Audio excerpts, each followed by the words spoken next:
Ok, d'accord. Oui, l'accord de Nouméa signé. Candassamy, championne du monde, l'antillaise décroche la médaille d'or à l'épée lors des mondiaux d'escrime. Elle a dominé l'italienne Alberta Santuccio en finale. Première médaille française à Milan et un titre qui lui ouvre des perspectives pour les Jeux Olympiques de Paris. Les Jeux à Paris, c'est dans un an, tout juste. On retrouve Nicolas Bouygues en direct avec nous depuis une péniche sur la Seine. Bonjour Nicolas, les préparatifs vont bon train et en particulier pour une cérémonie d'ouverture qui s'annonce inédite. Oui, mon cher Antoine, vous connaissez le mantra de Paris 2024, casser les codes. Place donc à une cérémonie d'ouverture inédite, sur l'eau, sur la Seine. Un parcours de 6 km entre le pont d'Austerlitz et le pont d'Iéna, au pied de la Tour Eiffel. Mais casser les codes veut dire aussi changer l'ordre des choses. Ce sont donc les athlètes qui défileront les premiers. 10 500 sont attendus sur des embarcations géantes. Émotion garantie, émotion encore avec le spectacle qu'on nous promet total, performance artistique sur tout le parcours et l'arrivée bien sûr au Trocadéro pour le grand final devant quelques 600 000 spectateurs. Reste la question, où sera installée la fameuse vasque qui accueillera la Formule olympique durant tous ces JO parisiens? Tour Eiffel, Stade de France, le mystère demeure pour l'instant et risque de demeurer encore longtemps car vous l'avez compris, Paris 2024 aime casser les codes et donc créer la surprise. Et on a déjà hâte d'y être. Merci Nicolas Bouygues, Amandine Poncet à la caméra. Voilà pour ces dernières précisions à un an des Jeux. Dans l'actualité également, dernier jour de visite pour Emmanuel Macron en Nouvelle-Calédonie. Un déplacement dans le quartier populaire de Magenta à Nouméa et des rencontres autour de la jeunesse, du sport et de la cohésion sociale. Plus tard, le président s'est adressé aux Calédoniens. Un discours au cours duquel il était forcément question de l'évolution institutionnelle du territoire. Regardez. Et mon souhait, c'est que nous bâtissions ensemble, dans les mois, les trimestres qui viennent, un statut nouveau qui permette de prévoir des institutions, de la stabilité dans le temps, de la visibilité pour se projeter, pour que les générations savent qu'elles auront de la durée, de la stabilité, du respect, de la reconnaissance de tous, mais pas des rendez-vous tous les ans où on vote.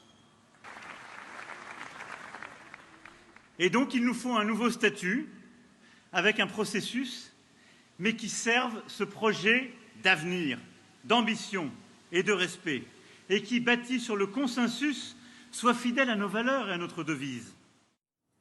Et ce discours d'un peu plus d'une heure s'est tenu devant au moins 10 000 personnes à Nouméa. Le président s'est dit blessé par l'absence d'une partie des indépendantistes. On retrouve Laurence Théatin sur place où, dans le même temps, une centaine de manifestants syndicalistes indépendantistes ont défilé à proximité de la place de la Paix. C'est un discours, vous savez, effectivement très attendu. Le président de la République qui a évoqué les 3 référendums d'autodétermination et sa précédente venue il y a 5 ans. Il a redit avoir tenu les engagements qu'il avait pris et respecté les accords de Nouméa. Et à l'instant, le président de la République vient de dire ici aux partisans de la Calédonie dans la France présents qu'il sera à leur côté et qu'il sera le président du projet d'une Nouvelle-Calédonie dans la France. On vous en parlait dans nos précédentes éditions, la réhabilitation de la cathédrale de Saint-Pierre en Martinique. Plus de 10 ans après le début du chantier, les travaux entrent dans leur toute dernière phase. L'assemblage des campaniles est en cours. Ils avaient disparu après l'éruption de la montagne Pelée en 1902. Cette cathédrale remise à neuf sera d'ailleurs conçue pour résister au risque sismique. Delphine Besse, Thierry Saucan. Depuis la petite chapelle construite par les pères dominicains au XVIIe, voici la métamorphose de l'église de Saint-Pierre au fil des siècles. Devenue cathédrale en 1855, agrandie 30 ans plus tard. Elle est reconstruite beaucoup moins élégante en 1929. Le défi des bâtisseurs modernes est à la fois de restituer à l'édifice son architecture du XIXe, en le mettant aux normes parasismiques et anticycloniques.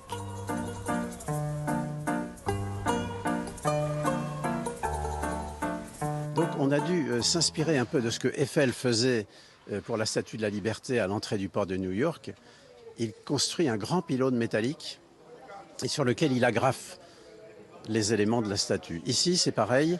Nous avons repris depuis le pied, depuis le socle, une structure métallique, une charpente complète qui monte jusqu'en haut des tours et qui va servir à agrafer les éléments de la tour, des deux tours, du fronton et des décors qui sont dessus.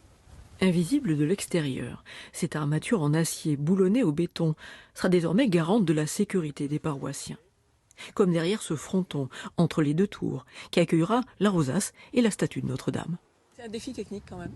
Ah, tout à fait. Il y a des rails dedans, des rails à coulisses. Et nous avons des boulons qui viennent se bloquer dans le rail. Et ça, c'est ce qui fait la force, 2,2 tonnes par boulon. Il reste beaucoup à faire avant la consécration de la cathédrale programmée pour début novembre. Manquera alors au fronton la statue de Notre-Dame, en bronze et dorée à l'or fin, pour laquelle la ville ou l'évêché devra lancer une souscription nationale. Avant de se quitter, direction Saint-Pierre-et-Miquelon dans l'Atlantique Nord. Avec le retour du soleil, certains passionnés sont allés observer les baleines. Une sortie en mer où le spectacle était au rendez-vous, comme ont pu le constater Calypso Vanier et Jérôme Angé. Une chorégraphie de baleines ce matin dans la baie de Saint-Pierre. Ces passionnés ont pu observer au moins une dizaine de rorquals, parfois à 5 mètres. C'est vrai qu'on est gâtés aujourd'hui, là. On est entouré de baleines, d'oiseaux marins. Enfin, vraiment, c'est le spectacle. Voilà, c'était la journée à ne pas manquer. Un coup de chance pour cette famille. Un observateur les a prévenus il y a seulement 1 heure. Et avec le retour du soleil, elle a sauté sur l'occasion. Aguerri à l'exercice, Jules les repère immédiatement.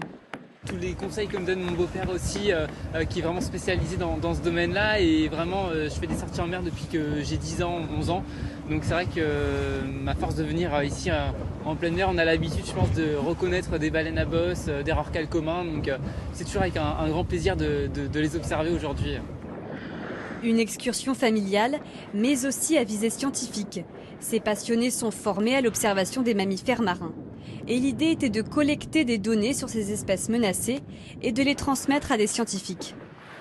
Voir comment elles se déplacent, où elles en sont, est-ce qu'elles sont bien alimentées, est-ce que la masse corporelle est suffisante et intéressante pour qu'elles nous en disent long sur la qualité du milieu.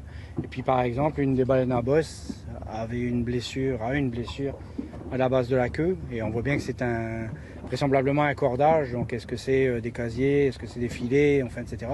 La bonne nouvelle, c'est qu'il y a un bourrelet de cicatrisation, donc vraisemblablement elle s'en sortira. Et pour terminer en beauté, quoi de mieux qu'un détour par le Grand Colombier et sa colonie de macareux. Et avant de se quitter, cette information, en bref, le dialogue au point mort, toujours entre les pilotes d'Air Antilles et leur direction. Alors qu'ils sont en grève depuis 2 semaines, le syndicat Force ouvrière a déposé un préavis à compter de demain pour une durée illimitée. Face à la menace d'un licenciement économique, les salariés non grévistes souhaitent quant à eux reprendre l'activité. Et voilà, c'est la fin de cette édition. Merci de l'avoir suivi. L'actualité des Outre-mer se poursuit en ligne et en continu sur lapremière.fr. Belle journée, à demain.